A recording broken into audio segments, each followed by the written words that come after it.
He's always trying to break you down, to make you sad, to let you in the darkness from the very beginning, when he declared his enmity to mankind.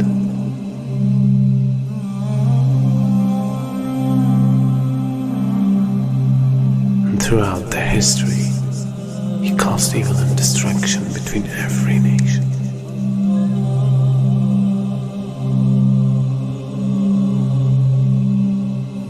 And today, he became much powerful than any time else.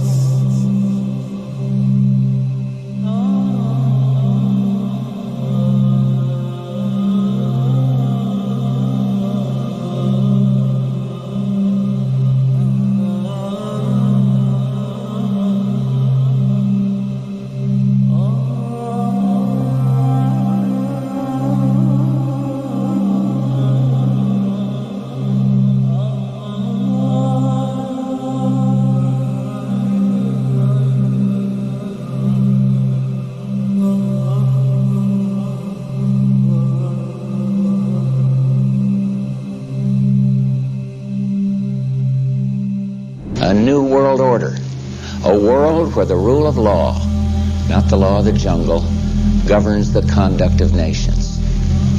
When we are successful, and we will be, we have a real chance at this new world order, an order in which a credible United Nations can use its peacekeeping role to fulfill the promise and vision of the UN's founders.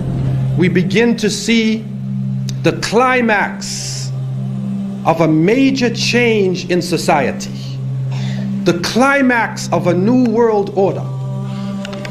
And we begin to see a type of integration between information technology and trade.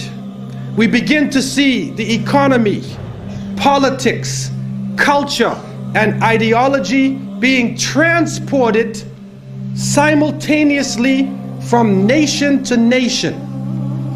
And with this technology, with the ability to transport ideas, the very value systems of people, the way that they eat, what they enjoy to do, how they enjoy recreation, their racial concepts, their culture, their ideology being transported all around the world, a type of globalization.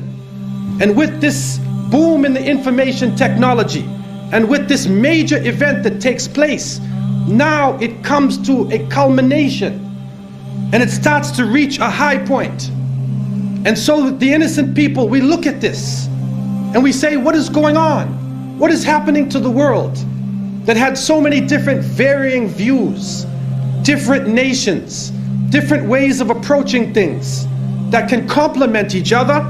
Now we see politics is stripped of real power, that the economy governs all social exchange. We see that the states serve the financial power structures, that the real power is no longer in the hands of the generals, but the real power now switching to the hands of the people who run the economy, to the banking systems. And then we see that politicians play the role of public relations officers only to control the masses, either by lulling them to sleep or by terrorizing them. And then we see that the masses of the people become helplessly preoccupied. Their lives are now bombarded with a series of cultural events. And these cultural events start to become the most important things in their lives. The World Cup, the Major League Series, the rugby, the cricket, the hockey, the tennis. Whatever the sport may be, we see whole nations coming behind sports. And the national heroes become sporting people. Even in Saudi Arabia, even in our own Muslim countries, the national heroes are now the soccer players. Who kicks the little ball inside of a net? He becomes the hero of the nation when people are dying on the ground. But yet we become preoccupied with this. And it becomes a type of indoctrination happening to us. And with the use of powerful music playing on our emotions, with videos now being taken to the furthest extremes in the planet, people's thinking processes are changing. People are now in love with the superheroes, even confused about their own identity, trying to change themselves, change the color of their hair, change their eyes, change the way they dress, change the way they talk on a global level.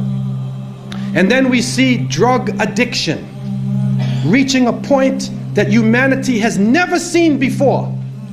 And after traveling to over 36 countries, looking at the Muslims and being with them, I have found that in all of the communities that the young people are being confused with drugs.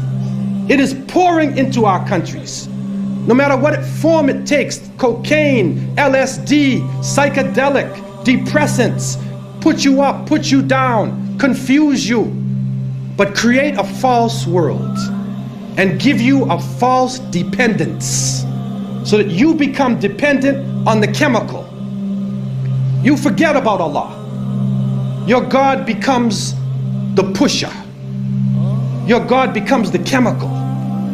And so creating this dependency amongst the masses of the people.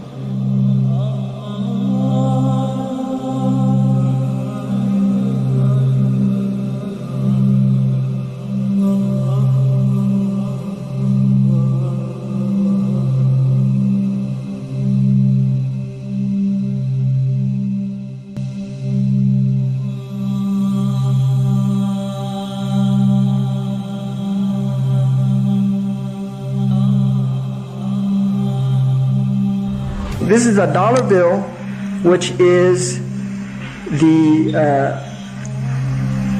now devalued dollar bill.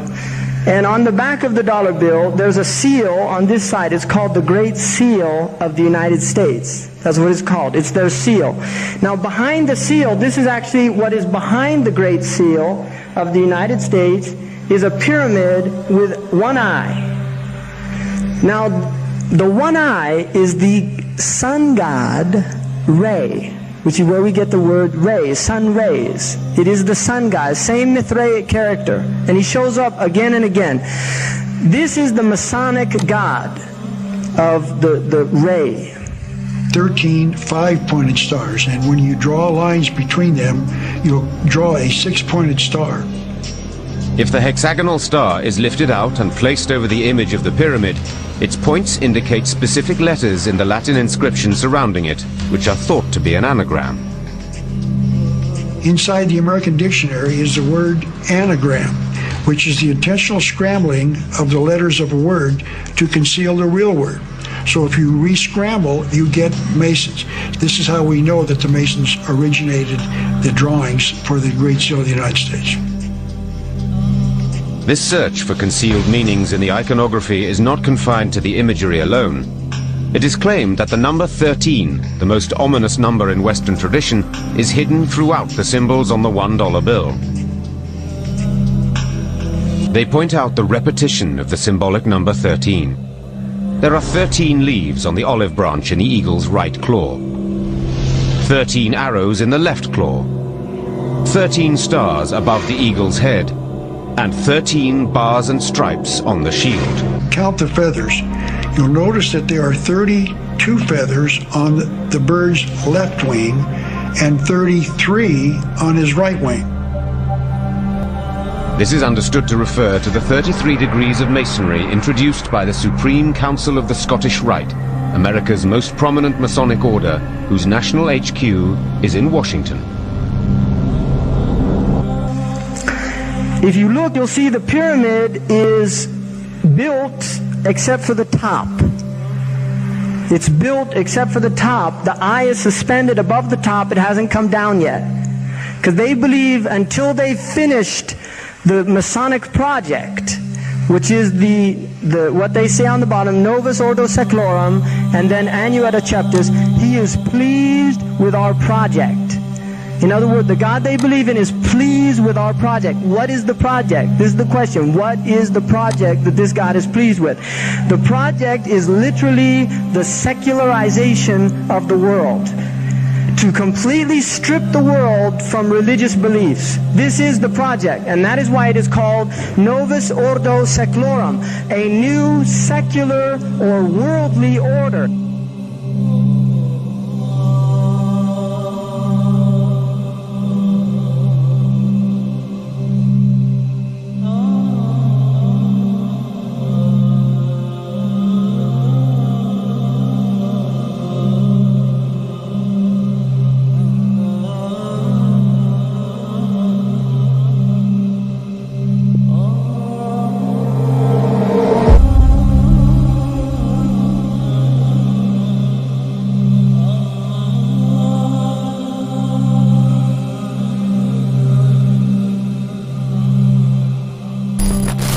It means to control the thinking process, behavior, emotions and decisions of a person through psychological, physical or paranormal means.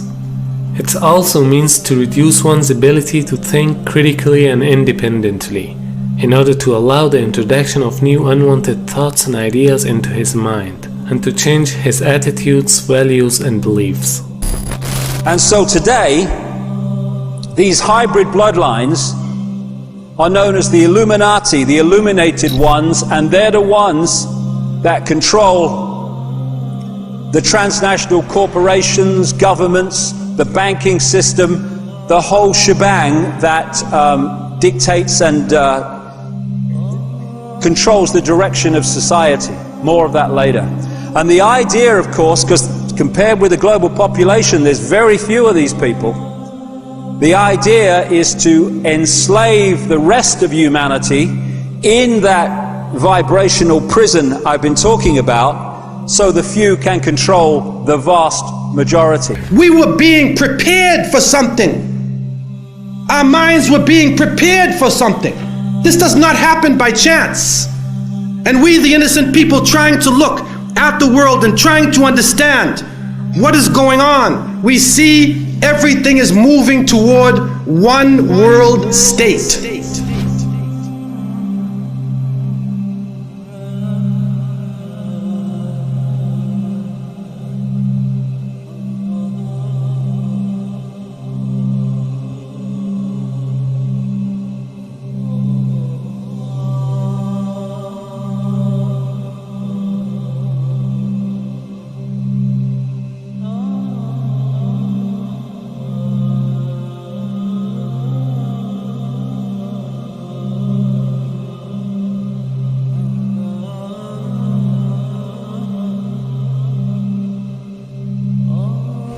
Market segmentation is a terminology in economics which refers to the process of dividing a society into groups or segments based on different characteristics.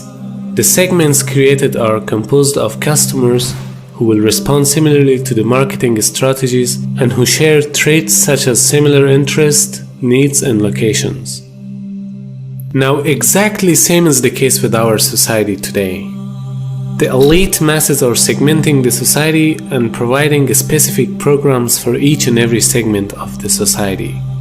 And this segmentation process is done according to their differences, according to their gender, their ages, their standard of living, their nations, their countries, their needs, their interests, and according to their level of understanding.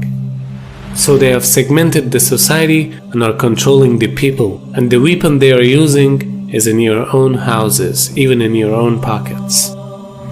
There's a reason for this.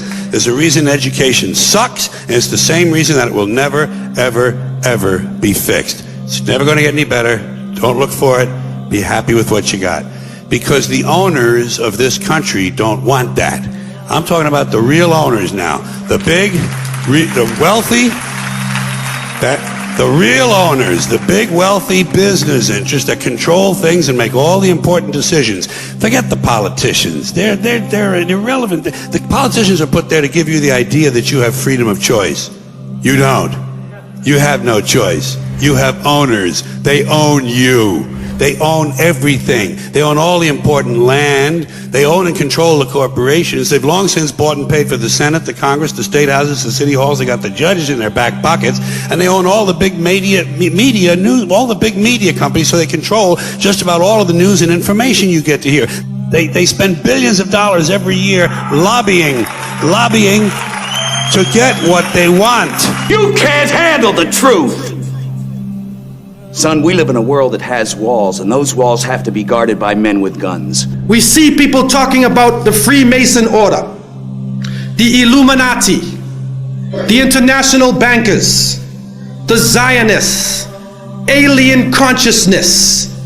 Even some groups are coming up, satanic type groups, New Age type religions. All of these coming up, and what we find in most cases is that all of these groups are worshiping a force. If you go to the highest level of these groups, you see they are doing a type of worship. It is not to God. It is not the God of Moses or Jesus or Muhammad, peace be upon them. It is another force, and they are worshiping this force. They are seeking and taking strength out of this force. Allah tells us, "Ash-shaytan ya'idukum al-faqr wa ya'murukum bil-fahsha," that he will threaten you with poverty, and he commands you with immorality, with corruption. He commands you with this. And so we see certain themes. Put these themes in your mind when you think about the international system. What are the foundations of the system that we are all living under?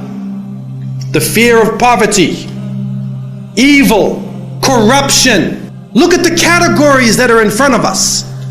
Evil. Go to the movie and see. The hero of half of the movies is a criminal. The thieves and the bandits are now the heroes that people, young people especially, are idolizing. Look at the music. Look at the expression coming out of the anarchy and the music in the younger generation. Then look at now the world. Immorality. And then you see it in the movies, you see it in the programs. And some of our own Muslims are watching, especially sisters are watching during the day. They watch Days of Our Life and soap operas and, you know, who's sleeping with whose neighbor and stuff like that. And then they even tape the program. They tape the program so they can see it when they come home.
So people have been talking about Iblis. Where is he? His throne. The Prophet ﷺ has reported, in a very sound hadith, which is in Muslim, reported by Jabir, that Arsh al-Shaytan, Arsh Iblis ala al-ma'. Arsh Iblis ala al-ma'. The throne of Iblis, the throne of Shaitan, this is the master Shaitan. The master Shaitan, his throne is on water. Where? What water? What ocean? Allahu Ta'ala a'lam. But there are certain indications that could maybe tell us where his throne could be. There's another hadith where it says, "Innahu," this is also in Muslim, "Innahu inda barzakh al-ma'." Inda barzakh al-ma'. What's a barzakh? A barzakh, it's like a partition, when you have the sweet water and the salty water, بينهما برزخ لا يبغيان, whereby the sweet water does not merge with the salty water. That's a barzakh. That's a partition. In this hadith, he says he is on this barzakh. His throne is on this barzakh. His throne is on this barzakh, which is again somewhere in an ocean. But now, I want to bring something up here. Have you heard of the Triangle of Bermuda? What happens there? I mean, something that nobody could still explain up till today. Flight 19. Have you heard of Flight 19? That disappeared. All these flights and ships that disappeared. The South Tiger 1948. They got the black box. They hear the guy saying, I see something, I don't know what it is. And nobody could explain. I see something, I don't know what it is. And then they said, okay, we're sending help. It's been recorded. You can play it. You can find it on the internet. We're sending help. He said, okay. And then the guy comes back and he says, no, I cannot control the plane. I don't know what's this. I don't know what it is. And then he goes back again and he says, don't send nobody. Don't send no one. Nobody can help. Don't send no one. And then he just, after some time, disappeared. It's not only one flight, but there's so many flights that disappeared and ships that disappeared off of this Bermuda. So some said, does that mean that maybe the throne of Shaitan is there? Allahu Ta'ala a'lam, but it could be.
Who or what is ultimately behind this? Or at least the depth of the rabbit hole got so far.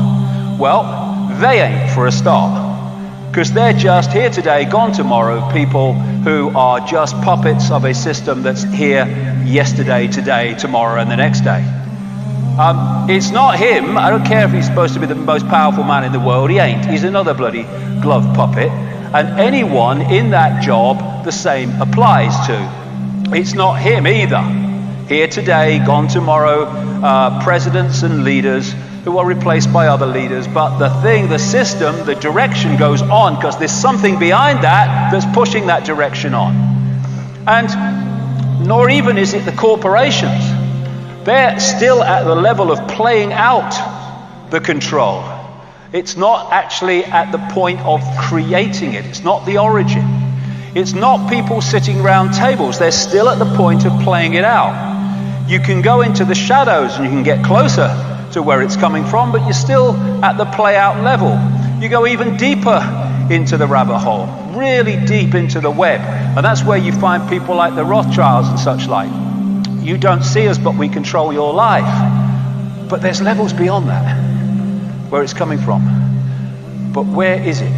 This reality that we're experiencing has been hijacked by a force that some ancient people call archons, but there's different names right across the ancient world for the same force, the same entities. And all over the world you see this. In the Far East, Central America and other places, they're known as the serpent gods. The Zulus call them the Chitahuri, the children of the serpent. They're the Anunnaki in Sumer, Babylon, now Iraq. They're our snake brothers to the Hopi people of North America. They're the star people, many examples of that. They are the demons of Christianity. To the Gnostics, they are archons.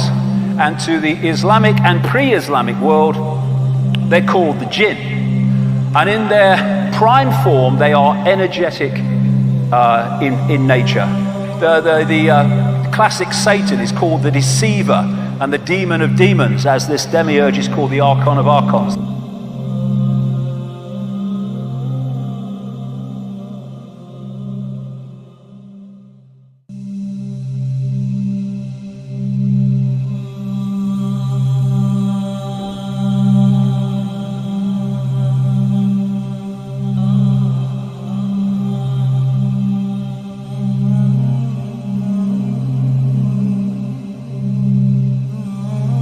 Shaitan, he sits with his shayateen, they're giving him reports. So one shaitan says, I made this man commit zina. And shaitan, he just hears him. This is in Bukhari and Muslim, so it's a sound hadith. And another shaitan comes and says, I made this man steal. I made this guy do this. I made this guy do that. I made this woman do this. I made this woman make, remove her hijab. So they keep on, submitting their reports to him. And then one guy comes and say, this jinni will stand up and say, today I was able to separate a husband and a wife.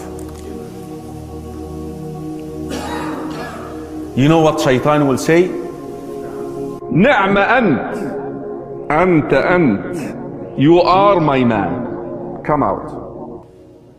And crowns him. Hadith Sahih Muslim, Hadith Jabir. Reflect upon this. Smoking weed is haram. Killing is haram. Adultery is haram. Name any sin you want. Divorce is not haram.